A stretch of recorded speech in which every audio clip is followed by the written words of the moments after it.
42장 이제 마지막 10절부터 17절 말씀까지 보겠습니다.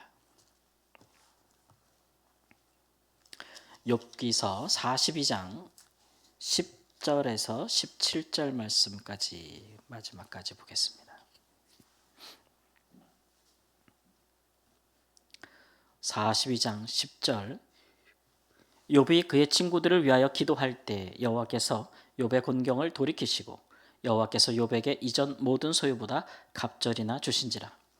이에 그의 모든 형제와 자매와 이전에 알던 이들이 다 와서 그의 집에서 그와 함께 음식을 먹고 여호와께서 그에게 내리신 모든 재앙에 관하여 그를 위로하여 슬퍼하며 위로하고 각각 캐시타 하나씩과 금고리 하나씩을 주었더라. 여호와께서 욥의 말년에 욥에게 처음보다 더 복을 주시니 그가 양 14,000과 낙타 6,000과 소 1,000겨리와 암나귀 1,000을 두었고 또 아들 7과 딸 3을 두었으며 그가 첫째 딸은 여미마라 이름하였고 둘째 딸은 굿시아라 이름하였고 셋째 딸은 게렛 합북이라 이름하였으니 모든 땅에서 욥의 딸들처럼 아리따운 여자가 없었더라. 그들의 아버지가 그들에게 그들의 오라비들처럼 기업을 주었더라. 그 후에 욥이 140년을 살며 아들과 손자 4대를 보았고 욥이 늙어 나이가 차서 죽었더라. 아멘. 하나님께서 욥에게 갑절의 축복을 주셨다. 이렇게 마지막에 기록되어 있습니다. 그러나 이제 여호와께서 재앙을 내리셨고 그 이후에 모든 고난이 끝난 후에 하나님께서 나타나셔서 욥이 회개하였고 하나님은 욥의 회개를 받으셨고 또 욥의 친구들도 욥에게 용서를 구했고 욥이 제사드리며 그들을 위하여 기도하였고 기도할 때에 하나님께서 이제 욥에게 복을 주시고 공경을 돌이키셨다 이렇게 얘기를 했어요. 가만 보면은 하나님이 병 주고 약 주는 것 같잖아요, 그죠? 욥은 잘못한 것도 없는 것 같은데 하나님이 모진 고통과 고난을 줬다가 또 이후에는 또 이렇게 갑절이나 복을 주셨다. 갑절은 한 2배 정도 되지 않습니까? 오늘 말씀해 보니까 이 1장에 나오는 욥의 그 가축들의 수에 비해서 딱 2배예요. 예를 들면은 양이 14,000이라는데 원래 1장에는 양이 7,000으로 나와요. 그러니까 우리가 그때 숫자적 의미를 보면서 정말 대단히 큰 축복을 받았다 이렇게 이해하면 좋겠다 그랬는데 마지막에는 그것보다 2배다 그랬어요. 근데 이제 보니까 아들은 7이고 딸은 3이라 그랬는데 처음이랑 똑같네. 이렇게 그때도 10남매였는데 지금도 그러면 20남매 줘야 되는 거 아닌가?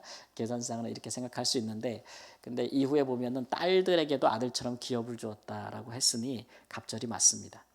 고대 딸들에게 기업을 주겠습니까? 그죠? 근데 이제 이렇게 모든 자녀에게 심지어 딸들에게도 기업을 나눠 주었다고 했으니 이제 이 히브리 사람들의 사고로는 정말 갑절이 맞다 이렇게 생각할 수 있겠죠. 하나님께서 도대체 그 전과 후가 뭐가 달라서 욥이 시험을 받고 고난을 받고 이후에보다 죄를 회개까지 했는데 뭐가 달라서 2배나 더 주셨을까요? 꼭 2배라 우리가 2배에 집착할 필요는 없는데 갑절이란 말은 이제 더 풍성히 주셨다는 거고 사실 욥이 시험 당하기 전보다 후가 하나님이 보시기에 더 복 주실만 하셨다. 더 큰 복을 주실만 하셨다라는 것입니다. 그래서 우리는 이제 살펴봐야 되는 것이죠. 욥이 고난 당하기 전에 그의 모습, 그리고 고난 이후에 그의 모습. 도대체 고난 후에 하나님께서 욥이 더 어떤 마음에 어떤 욥의 상태에 더 마음이 드셨던 걸까요? 더 갑절이나 축복을 하고 싶었냐 이런 얘기입니다. 고난 받기 전에 욥은 대단한 의인이지 않았습니까? 하나님을 경외하는 자였고 악에서 떠난 자였다라고 했습니다. 그 사람은 이웃을 향한 공의나 그가 재판관 역할도 했기 때문에 성문에서 가난한 자들을 항상 위하고 그렇다고 해서 뇌물을 받고 굳게 판결하지도 않고 또 고아와 가부들을 돕고 굉장히 많은 선을 행한 사람이거든요. 많은 사람의 존경을 받았던 사람이에요. 그러니까 사실은 그런 모습이 지금 이렇게 다 패가 망신한 이후의 모습보다는 사실 더 나은 것이 아니냐라고 우리가 생각할 수 있는 거죠. 근데 우리가 생각하기에 그렇습니다. 이제 하나님이 보실 때는 후가 더 낫다는 거예요. 왜냐하면 전자에서 욥의 모든 삶과 축복은 자기가 하나님 앞에서 행하는 자기의 삶에 기초하고 있었어요. 그러니까 나는 죄를 짓지 않는다. 나는 선을 행한다. 예. 그래서 거기에 하나님의 나를 향한 모든 축복이 달려 있다고 생각한 거죠. 그러니까 우리가 1장에 살펴본 것처럼 혹이라도 삶으로나 마음으로나 하나님 앞에 그 욕을 행할까, 자식들이 마음으로라도 혹시 하나님께 욕할까 봐 굉장히 걱정하면서 수시로 자녀들을 모아 제사를 드리는 모습을 보잖아요. 그 모습의 그 내용을 보면 그런 거예요. 왜냐하면 지금 자기들의 모습에, 경건에 그의 모든 축복이 달려 있다고 생각하고 있는 거죠. 그것이 이제 언제 더 드러났냐 하면 그가 이제 그 축복이 다 무너지고 나니까, 그 소유를 다 뺏기고 나니까 하나님을 욕하지는 않았는데 그가 이제 자기 의가 엄청 강하다는 게 드러난 거죠. 그러니까 욥이 그렇게 살 수 있었던 것은 하나님 앞에 내가 죄를 짓지 않고 내가 의로운 삶을 살고 있다는 그 강한 자부심, 그 자기의, 그게 엄청나게 강했다는 건데 어디까지 강했냐 그러면 하나님보다 의롭다고 생각할 정도로 강했다는 거예요. 그게 드러났잖아요. 그래서 나는 잘못한 게 없는데 하나님이 내게 재앙을 내리셨으니 하나님이 나보다 의로운가? 라고까지 갔다는 거죠. 그래서 이제 하나님께서 그러한 욥의 어떤 하나님을 향한 항변에 대해서 하나님께서 뭐 에이 나쁜 놈 지옥에나 떨어져라, 사실 그런 건 아니고, 그런 그의 항변에 대해서 우리 하나님은 그래도 하나님 앞에서 있는 그대로 정직하고 진실한 반응이었다고 보시는 겁니다. 그만큼 그가 당한 고난과 재앙이 너무 고통스럽기 때문에, 그러나 그가 하나님 앞에서 그의 안에서 일어나는 이런 불평과 불만에 대해서, 항변에 대해서 솔직하게 하나님께 쏟아놨다는 거예요. 예. 그런 부분에 대해서 하나님이 나타나서 하는 말은 네가 의롭다, 그렇다. 근데 나보다 의로우냐 이런 얘기죠. 네가 의롭다고 해서 나를 불의하다고 하느냐 이런 말이에요. 예. 나보다 의롭냐. 네가 많은 일을 행했다. 나만큼 전능하냐 이런 얘기죠.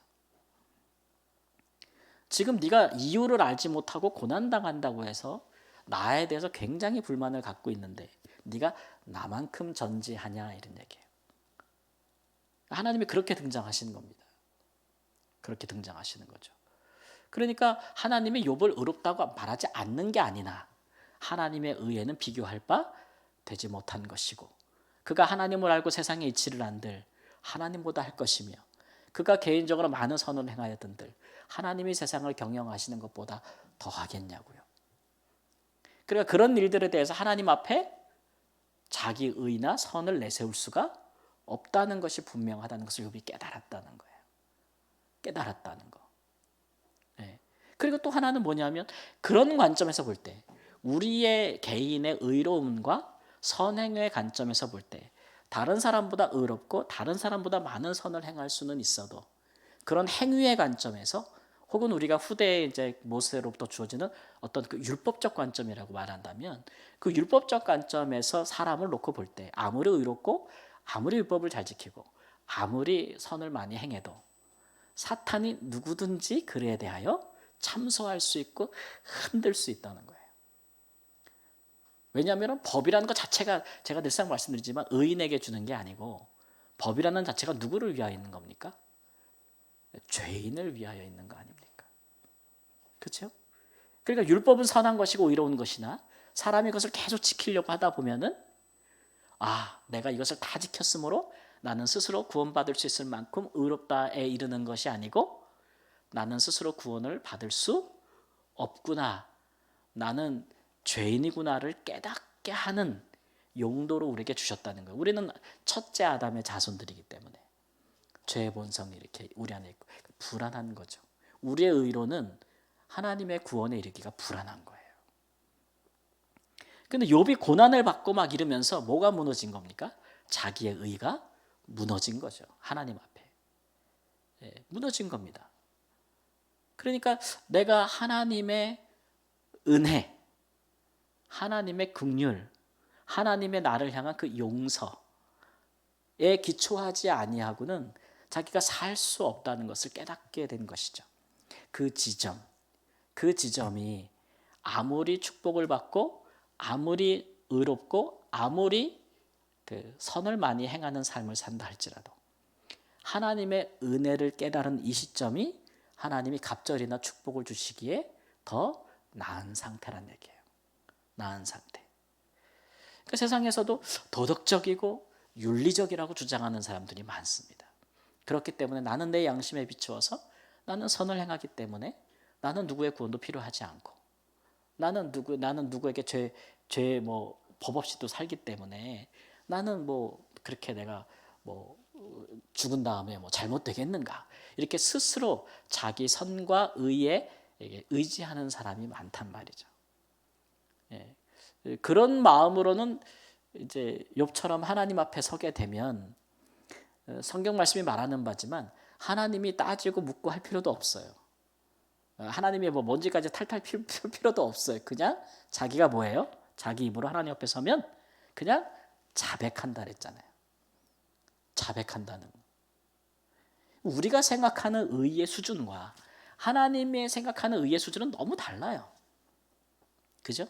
우리 예수님만 생각해도 그래요. 우리의 의는 죄 안 짓는 거죠. 죄 안 짓는 거. 하나님의 의는 죄인을 구원하는 의예요. 죄를 안 질 뿐만 아니라 다른 죄인을 위하여 기도하고 원수를 사랑하고 그를 위하여 자기 목숨을 내어주고 그를 구원하는 의예요. 비교할 수 있어요? 어디다 대고 그걸 비교할 수 있겠어요? 그런 부분에 대해서. 근데 그 자리로 그런 하나님의 은혜로 깨닫는 자리로 욥이 들어갔다는 거예요. 은혜. 그래서 욥이 그런 자기 의가 무너지고 하나님 앞에서 하나님의 의를 높이게 되고 그 다음에 하나님께 용서를 받고 그러다 보니까 이제 뭐 할 마음이 생기는 거예요? 그 다음에 나타난 은혜 안에 있는 사람의 반응이 뭐냐면 내게 죄 지은 자를 용서하는 거예요. 우리의 신앙의 극치가 거기에 있습니다. 우리의 신앙의 극치가 선을 행하는 것 같아도 더 나은 구제하는 거 그런 것보다도 더 우리의 신앙의 극치는 뭐냐면 예수님처럼 죄인을 용서하고 그를 위하여 희생하는 것. 그게 우리 신앙의 최고 절정이죠, 사실은. 근데 그런 절정에는 자기 의를 가지고는 못 가요. 자기 의라는 것이 자기를 소중하게 여기는 거잖아요. 그런 사람이 자기 목숨을 예수님처럼 대속물로 내어줄 수 있겠어요? 그것도 나를 대적하는 자를 위하여, 나를 조롱하는 사람을 위해서, 나를 미워하는 사람을 위해서 못하는 거지 않습니까? 자기 의는 못해요. 못하는 거죠. 그렇기 때문에 은혜 안에 있는 사람이 할 수 있는 가장 좋은 충만한 가장 극치의 신앙은 이렇게 욥이 친구를 위하여 기도하는 겁니다. 그들의 죄를 용서하고 기도할 때에 하나님이 그의 공경을 돌이키셨고 그에게 소유의 갑절을 주셨다. 아멘. 이게 오늘 말씀인 거죠. 오늘 말씀. 우리는 이 부분에 있어서 욥보다도 훨씬 빨리 깨달을 수 있는 지름길이 있죠. 왜냐하면 우리는 그러한 하나님의 의와 은혜를 우리에게 충만하게 보여주시는 분이 이 땅에 이후에 오신 것을 우리가 아니까. 그분이 누구예요? 예수 그리스도. 욥은 직접 폭풍우 가운데 나타나시는 두려운 하나님을 뵙고 나서야 비로소 희미하게라도 그 은혜 아래 자기가 있음을 알았는데 우리는 우리와 같은 모양으로 우리와 같은 육신으로 우리보다 더 낮은 자로 오셔서 그렇게 우리를 위하여 완벽한 의와 사랑의 모습과 순종을 보여주신 분을 증언을 우리가 듣고 보고 또 그를 믿어 하나님의 자녀가 되었으니 우리는 더 확실하고 더 큰 은혜를 깨달은 자가 아니겠습니까? 그러니까 이런 부분에 있어서 우리는 이제 은혜 아래 사는 법을 누구보다도 잘 알아야 된다는 거죠. 근데 많은 사람들이 이제 특히 성도님들이 예수님을 믿잖아요. 믿음에도 불구하고 우리는 자꾸 회개하려는 본능이 있어요. 그러니까 은혜 아래 사는 법. 로마서 8장 말씀에 의하면 생명의 성령의 법, 성령의 인도하심을 받아. 그것이 성령께서 우리의 법인 거예요. 살게 되면 영원한 생명에 이르게 되는 그런 질서가 아니고 여전히 죄와 사망, 죄를 지면 죽을 것을 두려워하는 자들에게 주셨던 율법, 행하면 살리라 고 주셨던 그 율법을 가지고 여전히 살고 싶은, 그 기준으로 살고 싶은 마음이 있는 거예요. 그럴 때 이제 어떻게, 그러면 내가 진짜 은혜 아래 사는 법을 모르는가? 라고 생각할 때, 여전히 내가 자기의에 충만한가? 치우친 사람인가? 그거를 판단할 때 가장 좋은 기준점은 뭐냐 하면, 잘못한 사람 봤을 때 내드는 생각이에요. 그 반응을 보시면 돼요. 그러니까 자기의에 근거하고 행위에 근거한 사람은, 나를 미워하거나 나한테 잘못한 사람 보면은 어떤 마음 들겠어요? 내 눈깔 쳤어? 네 눈깔 뽑아. 이렇게 되는 거지. 예. 판단하고 비판하고 그의 죄됨을 정죄하고, 누가 잘못된 것 같으면 무슨 죄 때문인가 먼저 생각하게 되고, 욥의 세 친구처럼 고통당하는 자를 찾아가서 기껏 위로한다는 말이 사실은 자기를 자랑하는 말이고, 자기를 뽐내는 말이 되는 거고, 상처를 주는 말을 하게 되는 거죠. 다 뭐가 있어요? 내 안에 내 의, 나는 너랑 달라서, 나는 너보다 의로워서. 예수님 시대에도 갑자기 재앙을 당해서 뭐 실로암 망대가 무너져가지고 죽은 사람들 보면서, 혹은 태어날 때부터 눈먼 사람 보면서 그 당시 유대인들이 했던 반응이 다 그런 거예요. 누구 죄인고? 무슨 죄인고? 이렇게 생각하는 거죠. 근데 예수님의 해석은 다르잖아요. 그죠? 하나님의 영광을 위하여. 그러니까 욥의 고난에 대해서도 굳이 말하자면, 왜 그가 끝없이 고난을 당했는가? 그러면 이것도 이제 하나님의 영광을 위한 거. 이런 진리가 우리에게 드러나니까요. 이런 진리가 우리에게 드러나니까. 그러니까 욥기를 마치면서 우리가, 제가 이제 생각하는 성경의 해석, 욥기에 대한 해석의 결론은 뭐냐면, 우리가 하나님의 은혜 아래 사는 법을 제대로 알아야 된다는 거죠. 그래서 죄를 지은 사람이나 또는 뭐 고난 때문에 고통당하는 사람들 보면 진짜 좀 위로할 수 있어야 되는 거예요. 그렇죠? 예. 오늘 말씀해 보니까 이제 형제 자매 이런 사람들이 와가지고 여호와께서 그에게 내리신, 욥에게 내리신 모든 재앙에 관하여 그를 위하여 슬퍼하고 위로하고 금을 하나씩 줬대. 요새 금이 얼마나 비싼데, 그죠? 슬퍼하며 위로하고. 욥의 세 친구들이 처음 이랬어야죠. 그렇죠? 그랬어야죠. 그게 은혜에 기대어 사는 사람들의 삶의 방식입니다. 삶의 방식. 근데 우리가 그런 부분들이 좀 부족하지 않은가? 그건 우리 공동체나 가정이나 우리 공동체 분위기를 보면 우리가 알아요. 예, 분위기를 보면 은혜로 작동하고 있는지 아니면 비판과 판단으로 작동하고 있는지, 어떤 내가 볼 때 야 저건 아닌데 라는 것을 봤을 때 내가 나를 낮추어서 그 문제 가서 섬김으로 그 문제를 풀어가는지, 아니면 거기에 대해서 흰눈자부터, 흰눈자, 말이 잘 안 나오네, 흰자부터 나오게 되는지 그런 걸로부터 우리가 어떤 법 아래 살고 있는지에 대해서 생각해 보는 것이죠.